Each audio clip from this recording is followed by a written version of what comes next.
The following program is powered by Ride the Wave Media. Introducing the best podcast in Utah, Radio Daybreak. Here are your hosts, Just Plain and Bex. Oh, yes, here we go. It's Radio Daybreak, the best podcast in Utah. I am Just Plain. No Bex today. Bex is actually in Kyoto, Japan with her whole family. All 15 of them are out there. That's got to be a crazy sight, right? 15 Americans going wild in the middle of Japan. I wish I was over there, actually. I'm going to go over there one of these days. Bex will be on our interview today with Kyrie Blaney, the confident mompreneur. Before we get to that, I got a couple of announcements, though. Listen, Laura from Empowered Community Markets posted that June 8th, put it on your calendar, June 8th, farmers markets return to Soda Row. It's going to be amazing. Another announcement from the DBC, the Daybreak Business Community, also daybreakbusinesscommunity.com. We are at Harmon's all month again. This is the month of May. Happy May. Speaking of May and the DBC, May 16th, we've got a workshop that is going to be done by me. I'm going to show you how to do a podcast. We're going to actually go in there. We're going to sit as a group, whoever shows up, and we're going to do it right there on the spot from scratch. We're going to throw out ideas and we're going to mold it. It's going to be fun. Listen, there's so much stuff going on around Daybreak. If you want to find all the info for the fun stuff, stay off of that other Daybreak Facebook group page and come to Daybreak Happenings. Google it right now. You'll find Daybreak Happenings. Facebook, search it. Meta AI, search it if you're into that. You can find Daybreak Happenings. It's the second largest group on Facebook right now for Daybreak. We're really proud of what we're doing. I'm sitting by right now waiting to approve you. You can find out about all the people from the DBC, from Ride the Wave Media, doing incredible things here in Daybreak. Ben Brown, the Fresh King Benjamin, just had his first comedy pop-up show at Biscott's with Precautionam, sold out. You got Courtney Pearl doing tarot for tips all over the place. She's doing it big. Great podcast. We got all kinds of stuff going on. But let me tell you what we're going to get to right now. I got something real special, real important that we've got to do something about. And I'm going to bring in Robin from KW, Keller Williams, right here in South Valley from Daybreak adjacent. And we're going to talk about Red Day. So let's go to it. All right, I got a very special guest right here with me, Robin Buckwalter. Thanks for joining me. Bex is the one. Bex hit me up wild hours because she's in Japan or something right now, doing Japan things with the family, having the time of her life. But she hit me up at a crazy hour. And she's like, look, you got to get Robin on ASAP because she's got a cool thing that you're working on. I didn't even have to look into it. I was like, yeah, let me go. Sure, book it. So Robin. Here we are. Yeah, appreciate you jumping on with me. What is it that you're doing? Okay, I work with Bex Nielsen at Keller Williams South Valley, right at the border of Daybreak on the east side. And we are doing the coolest fundraiser / service project in a couple of weeks. We are collecting funds from all kinds. Anyone who wants to donate to buy duffel bags. These are big duffel bags with new teddy bears, hygiene kits, blankets, and coloring books for kids in foster care. And I think most people have seen or heard about, like I've seen movies where the like kids get a garbage bag and they put their clothes in it and they go to the next foster care house. And every time they go, they get a garbage bag to put their stuff in. And I've got a few people I know that have been through this. And so they're like, wow, I already feel kind of disposable, kind of trashy. And now I put all my stuff in this trash bag. So look at this. Thank you for the picture of these darling duffel bags. They're brand new and they're going to be filled with brand new items with enough space for the kids to put their belongings. The few belongings they have will go in these backpacks. So each one of these is $30 and our office is collecting $30 donations. And we're looking for, honestly, 100 more $30 donations through this weekend. And we're ordering these. They'll be at our office May 9th, which is a Thursday. And then you can see there's a little bit of stenciling and coloring. We're going to be coloring on the bags. Yeah, putting a loving message on each bag. Let me ask you something on that. On the messages, are those all handwritten? Are you guys Yes. putting the messages? Yeah, oh my gosh, that's awesome. I They're love that. handwritten. So we're paying an extra $1,000 for a bunch of stencils, paints, and marker. So you can see the lettering looks really nice on those. And there's an ocean picture. I see a house picture. So we're going to have stencil. There might be some artists in the group that do a really good job without a stencil, but we'll have the stencil, the paint, the markers, and then we will individually stuff each bag. And our goal is thousands of bags, several thousand bags to donate here locally in Utah to the foster care program. Now that's incredible what you guys are doing. Now I see the stat right here on this flyer, and it says every day 1,200 children enter the foster care system. That's real. It's real. That's crazy. That's crazy. crazy. So they And I really. think as we hear about these kids, they don't just move once. They typically move, I don't know that stat, several times, every few months, every year, as their life changes, as the families change, or we don't want this kid, or we'll take more kids. They're moving, they're on the go. It's pretty unstable. Yeah. So if anything, man, give $30 out there and get them a bag. That's some sort of stable for them. That's something that is consistent no matter how many times they move. It looks like they've got good quality. You've said they're good quality. They're not carrying around trash bags anymore. Right. $30, people. Come on, $30. I know. I'm like, $30 is like 3 or 4 trips for coffee or like 2 lunches. Yeah. Right? If that, like, come on. And look what's in there. They get a teddy bear, a blanket, some crayons, coloring book, and a hygiene kit.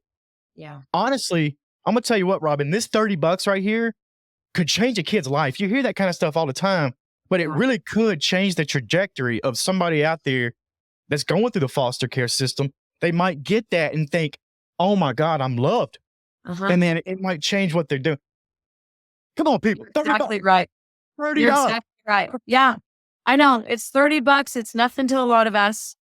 It may be a sacrifice for somebody, but it's like, you know what? Ask a few friends.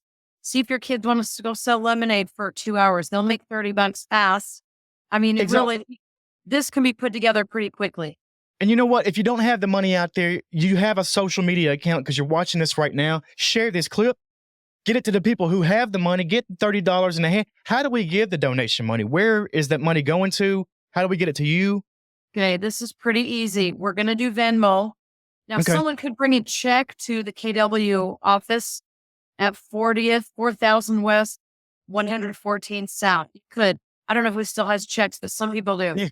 The easiest thing is KW South Valley is our Venmo name. So KW South Valley. And all you have to put is Red Day or duffel bags or foster care. Any term like that, we'll know. Thank you. There it is on the screen. KW South Valley, send 30. I mean, if you can only send 10, send 10. We'll put it together for a kid. If you can send 50, send 50, right? I love that idea. I love the idea of if you don't have 30, send what you have because you can use it, right? Like it's not 30 or nothing. Like you can send whatever. Yes. Venmo at KW South Valley or show up down there with a check. If you still got a check, send us a picture of that thing. Blur your numbers out and all that. But I want to see that because that's an antique or something. It's a relic. I know. It really is. I'm like, what are people going to use? I think Venmo. I've met a few people that don't use Venmo, not very many. That's what I'm saying. Or you could bring cash, come to our office again, 4,000 West, 114 South. We own the whole building. There's a lobby on the 2nd floor. There's a reception area right when you get up there. And you can ask anyone, hey, I've got money for Red Day, or I've got money for duffel bags. And Red you Day. can turn it that way. There it is. Yep, there it is. And it's a charity write-off, of course. And if your business, your office, your church group, your gym group, any group of friends you have, if you say, look, you guys want to donate, let's get 3 bags. Let's get $90. $150, 5 bags. That would be incredible. I love that. Thank you so much, Robin, for jumping on with us. Robin Buckwalter, KW South Valley. Venmo, whatever money you got down there to KW South Valley. Yeah. Help with Red Day. 1,200 kids going into foster care every day. They can't be walking around with trash bags, people. Come on. Let's get some money to them. Let's help out. Let's get them these teddy bears. Let's get them these bags. Thanks again. We appreciate you. Thank you, Thanks for, Blaine. thanks for making a change out there. This is cool. We'll help you out. Okay. Thanks, Blaine. Thanks, Yeah. everybody. Listen, you got to go out there and put $30 on that for Keller Williams, for Red Dave, for the foster kids out there. Get in that bag, man. $30 for that bag and a teddy bear and something that they can take with them and have a little sense that, hey, I'm human. $30. Come on. Let's go to another hard-hitting interview. Now, let me tell you something before we get into this. There is some pretty rough talk here in the sense of about domestic abuse, violence, that kind of stuff. If you hear this interview and it doesn't make you mad, sad, upset, stop listening now. Stop listening now because I don't think you got a pulse, you don't have a heartbeat, and you shouldn't be listening to our show because Kyrie Blaney has got one of the most incredible stories you've got to hear. This kind of stuff shouldn't be happening. Let's get to that. And Bex is in this interview, so stick around with us and then we'll be back out on the backside. All right, let's bring her in. Kyrie Blaney, the confident mompreneur. I love that. I love love so excited. She's finally joining us. Welcome. Kyrie, yeah, welcome to the show. So what's a mompreneur? Tell me what that is. I love that. A mompreneur. It's the mom that's doing everything. That's what I always tell people. It's the moms that are running businesses and raising babies all at the same time. I get it. I love it. That is awesome. Yeah. That is amazing. I was going to say, you get it, Blaine. I get it. Yeah. Hey, well, tell us what journey, what led you to be a mompreneur and help others balance that personal and professional life. What made you want to do this for people? Well, obviously, my own journey. I think that's usually where it starts from why we get into the things that we get into. Being a mom, a young mom, and working a job that just wasn't fulfilling and wasn't a great environment to be working in. So I went back to school when my son was about a year and a half old. And as I was going to college, I ended up starting my own nonprofit at the same time too. And so it was a lot that I was trying to balance, school and babies and businesses and all of the things, and just realized how hard it is and how Eating and sleeping, that wasn't part of it, right? there was so much going on. And I think anybody who is a parent who is also doing all the things gets it. Yeah, for sure. That's very true. That is very true. So this started how many years ago did you say? So the Confident Mompreneur started about 3 years ago. 3 years ago now. Okay. Mhm. Yeah. And you've got multiple companies, right? Is that what I'm hearing? So I started a nonprofit and I ran that for about 2 years. And so I helped a lot of other moms that were going to college, and it was a great experience. I did an entrepreneurship competition with it and won some award money and did a bunch of stuff. But then I went through some big personal changes, and it was just too hard to balance everything all at the same time. So I took a step back from that one and I went fully in on the Confident Mompreneur. Gotcha. I love that. Now, I know that you talk a lot because as we were talking before the show, I have stalked your social media pages. It's great. I love her social. Her social's fantastic. Hey, what is your social real quick? Tell us what it is.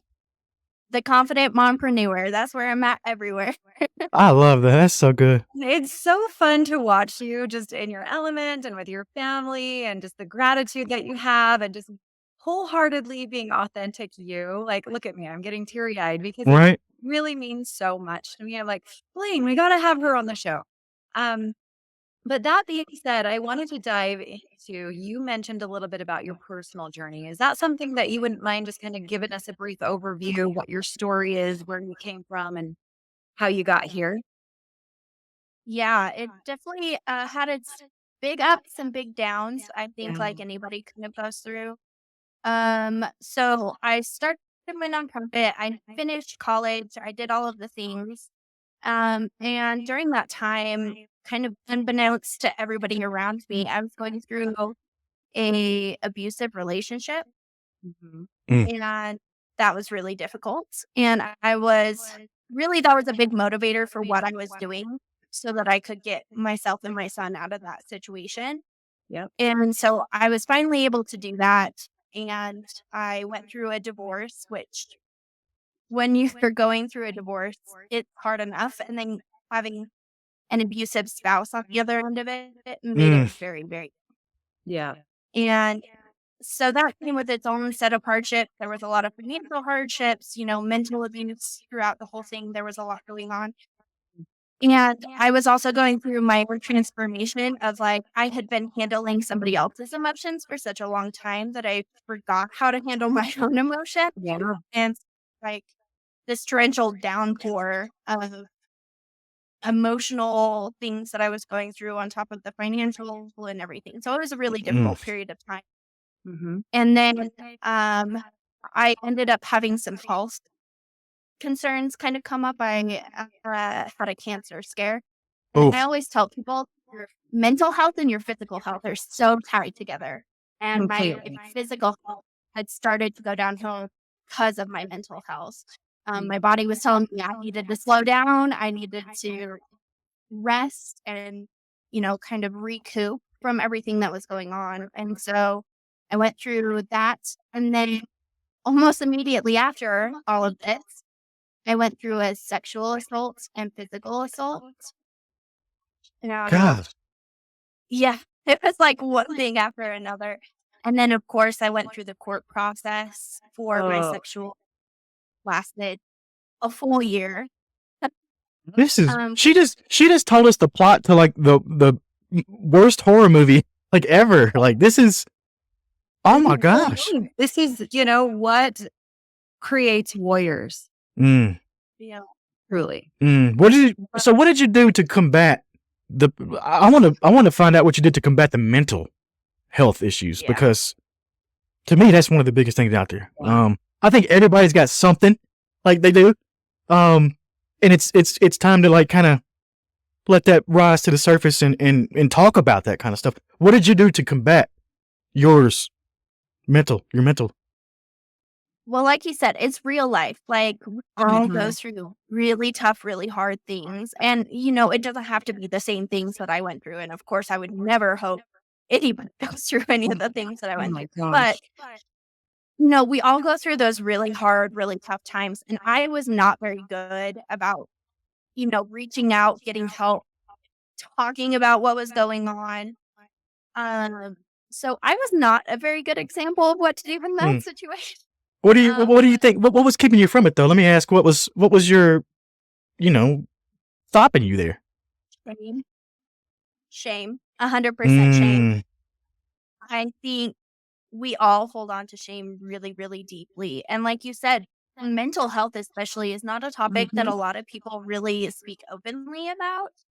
And I'm trying to change that now, which is, again, why I do what I do, because I went through it and I felt so alone and I felt like I was never going to get out of that deep, dark hole. And I think a lot of people have been there. Yeah. It got to the point where I actually ended up attempting suicide because I was so far deep in that hole and I didn't feel like I could get myself out of it.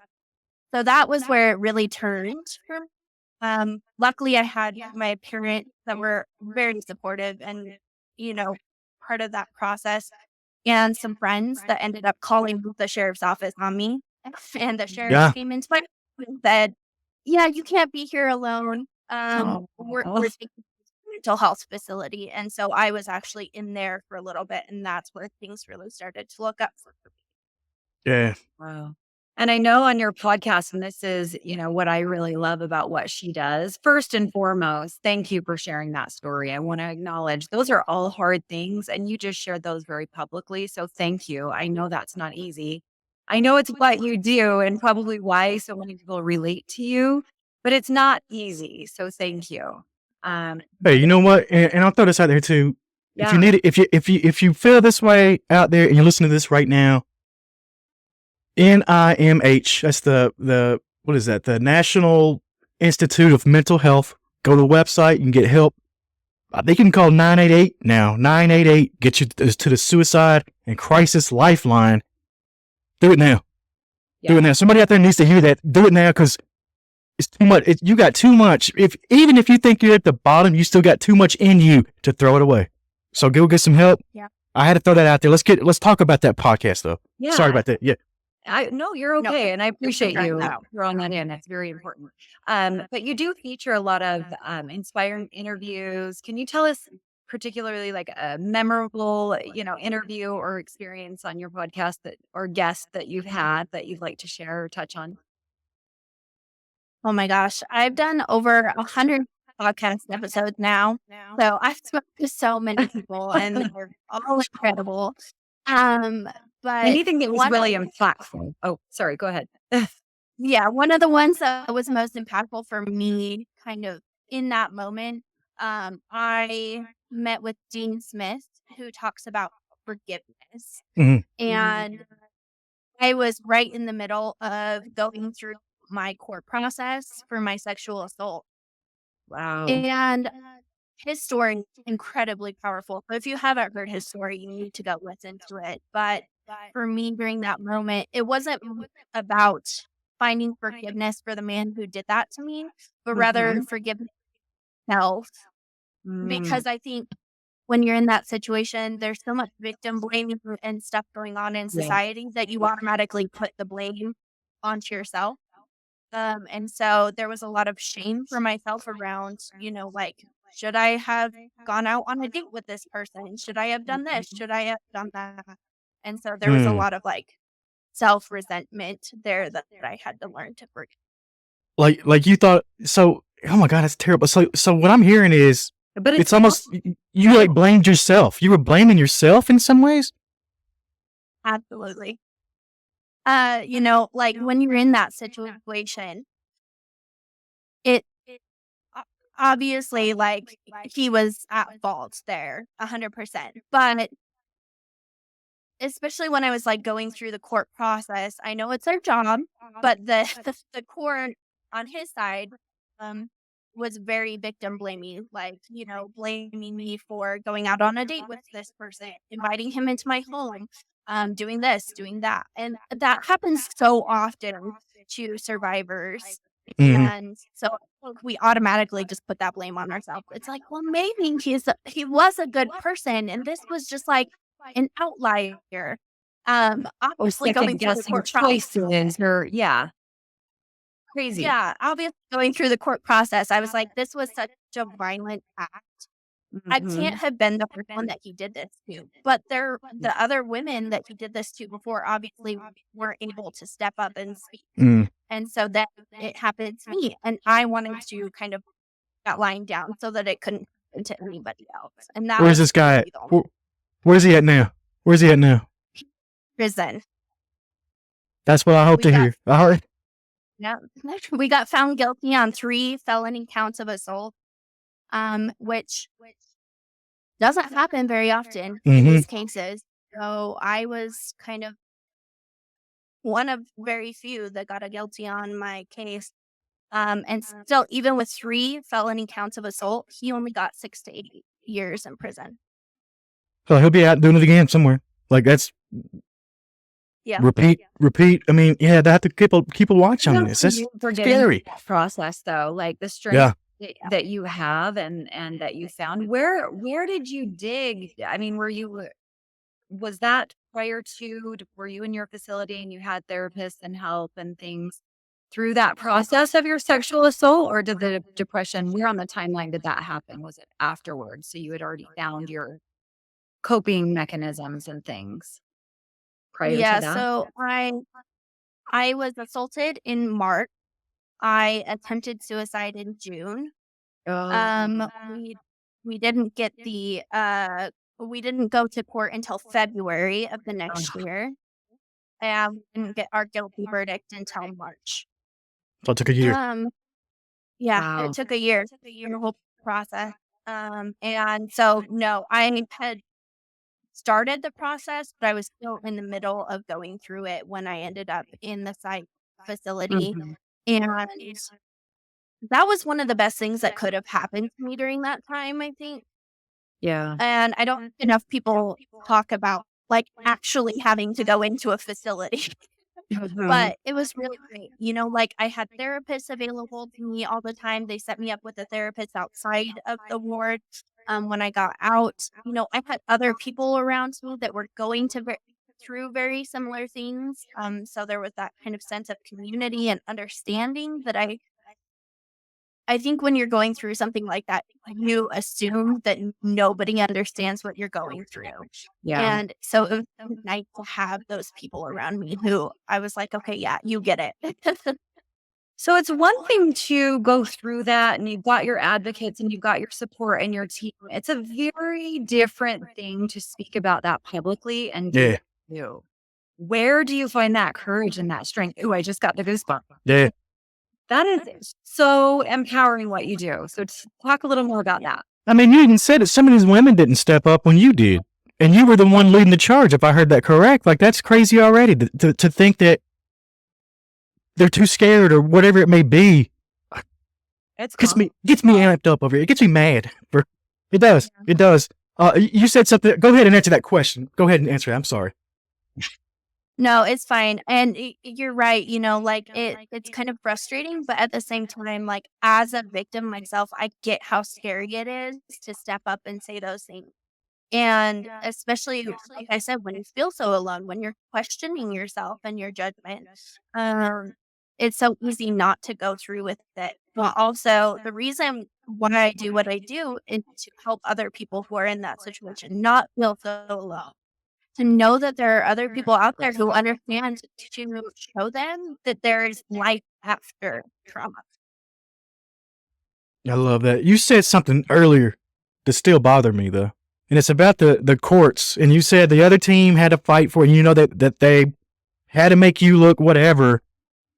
And I get that that's their job. But there's a lot of that in large portions of people in society. It's not just in the U.S., but all over the world. You got people saying, oh, well, she shouldn't have dressed that way. She deserved it. She asked for it. No.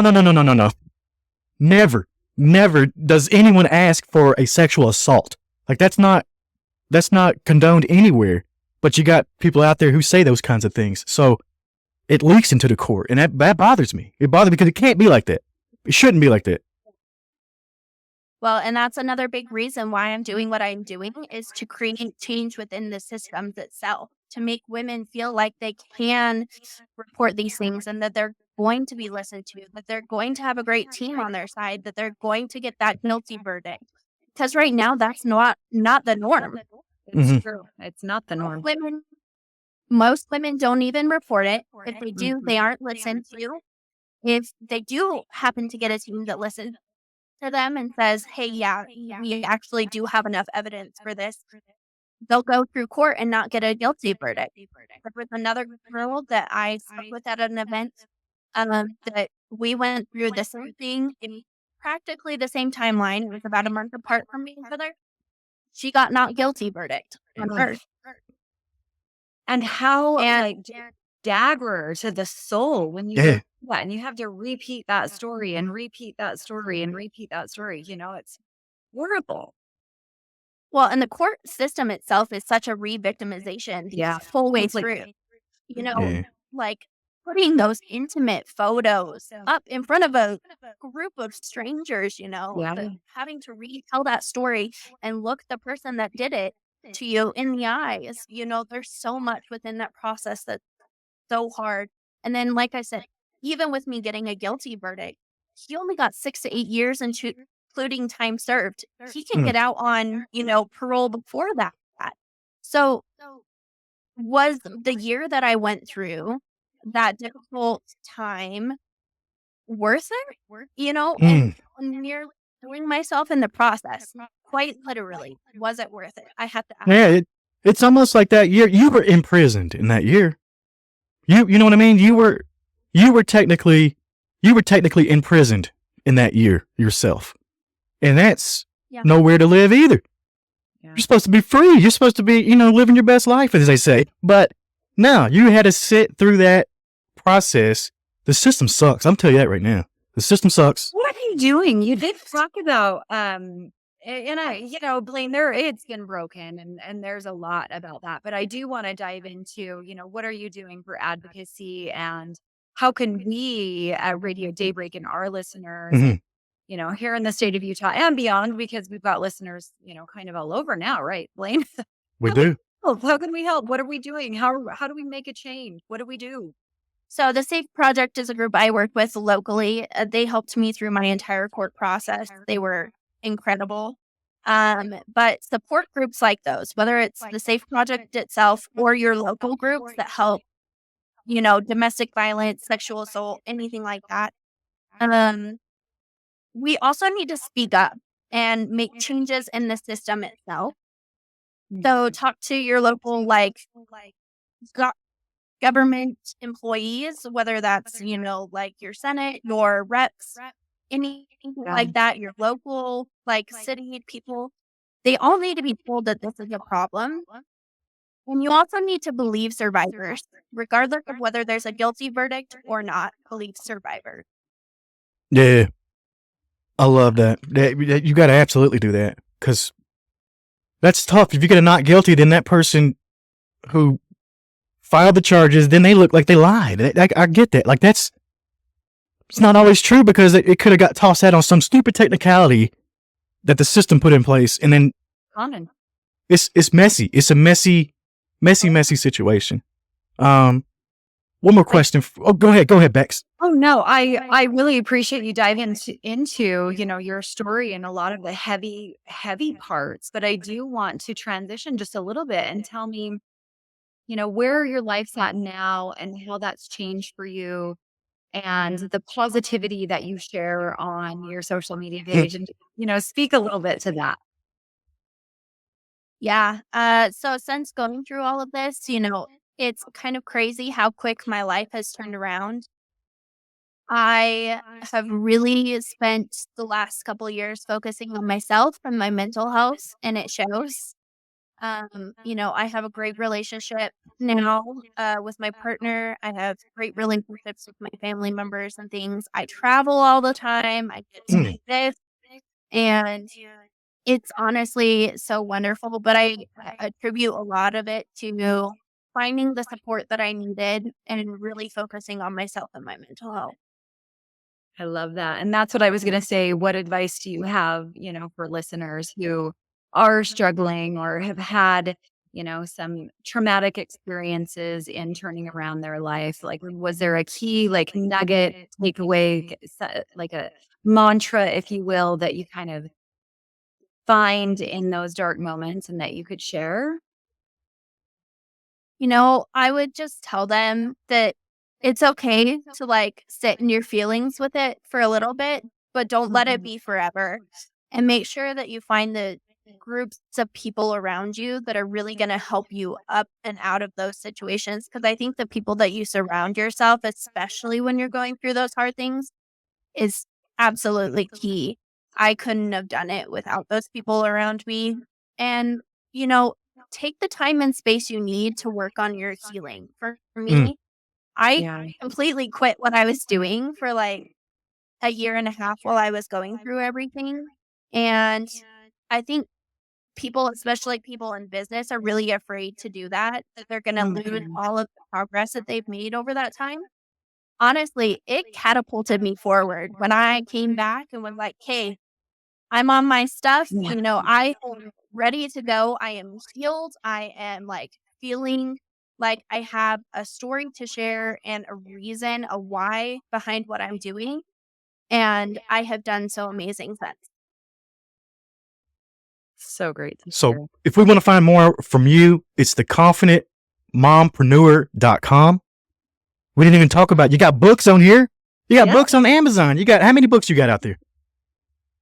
So I have one book. It's called The Confident Businesswoman, and it's a workbook that helps you go through and kind of figure out your why behind your business, setting it up for success from the beginning, making sure that you're balancing work life with your actual life. And then I also have my journal, which is a daily journal. It has a gratefulness practice in it. It has priority list, a habit tracker, a bunch of different things in there. And that's all available on Amazon through your website. You got some other stuff on here. You got all kinds of, I want to plug your podcast one more time too. The Confident Mompreneur. It says, well, you can just tell us what's that about. It says, welcome to a podcast that's designed to empower and inspire real women. I love that. Tell us more about that before we get out of here. And how often do you do this show? I know we already touched on it a little bit earlier, but yeah. Yeah. So I release new podcast episodes weekly every Wednesday. And like you kind of said, it's a podcast to inspire real women, and it's done by real women. So I love podcasts, but I always felt like the guests that they were bringing on were kind of like those unattainable, idealistic people, the celebrities and things like that, which is great. And I appreciate that. But I also want like real people with real stories that I'm like, okay, yeah, I relate to that. I see where they're coming from. And I see how they kind of went through that hard thing and came out on the other side better in some way. And so those are the stories that I really try and share. Love that. You can find that on all major platforms, I'm assuming, right? Everywhere. Go search for it. Search for the Confident Mompreneur podcast wherever you listen to pods. Hey, we appreciate having you on, and this has been very much. This has been so awesome. And yeah. Thank you. Heartfelt, and I think that is what is so impactful and powerful about you and your story and everything that you touch. Because you, when we started, I said you are so authentic, and really, really appreciate that. Being vulnerable with all of those experiences is not always the easiest thing. So thank you so much for being on Thank you so much for being on the show and sharing your story. Thank you guys so much for having me. I was so excited when you reached out. So I really appreciate it. Yeah, absolutely. Anytime, truly. If you have a message, that is one thing before we go, we'll wrap. Do you teach any workshops or anything like that we need to know about? Any upcoming events? I have lots of upcoming events. So the SAFE project that I just talked about is actually competing in a competition at the University of Wyoming. It's called the Spark Tank competition. So I'll be speaking on behalf of them about, their role in everything that they did for me, and just what an amazing organization that they are. I'm also doing a virtual summit, which is called the Hike Like a Woman Summit. And I'll be talking about my mental health journey and kind of how the outdoors really helped me through that, because I'm very outdoorsy. We were talking about some of the pictures from my glacier trip actually before we started. Then I will also be doing a entrepreneurship competition at the University of Wyoming. I'll be speaking at the judge panel, and then I will also have a booth set up outside of it too. Nice. And you can come and see all of the cool student businesses that are up and coming. Oh man, Kyrie Blaney, hard hitting. Let me tell you something though. That University of Wyoming, the thing she was talking about, where she was gonna go and get some scholarship money or whatever it was, she did it. I saw it posted on Instagram. Bex tracked me down. She's like, look at this. I think she got something close to upwards of $50,000. I'm really excited for her, proud for her, happy for her. I hope that goes far for her. Kyrie, thank you so much for coming on the show today. If you need anything else from us, it's at Radio Daybreak, across the board on social, at Just Blaine TV. You can find me out there. Hit us up. We love what we're doing here. More podcasts out there. If you've got another podcast idea, come to me. Let's do it. Let's talk. We'll see you again next week. Thank you, guys.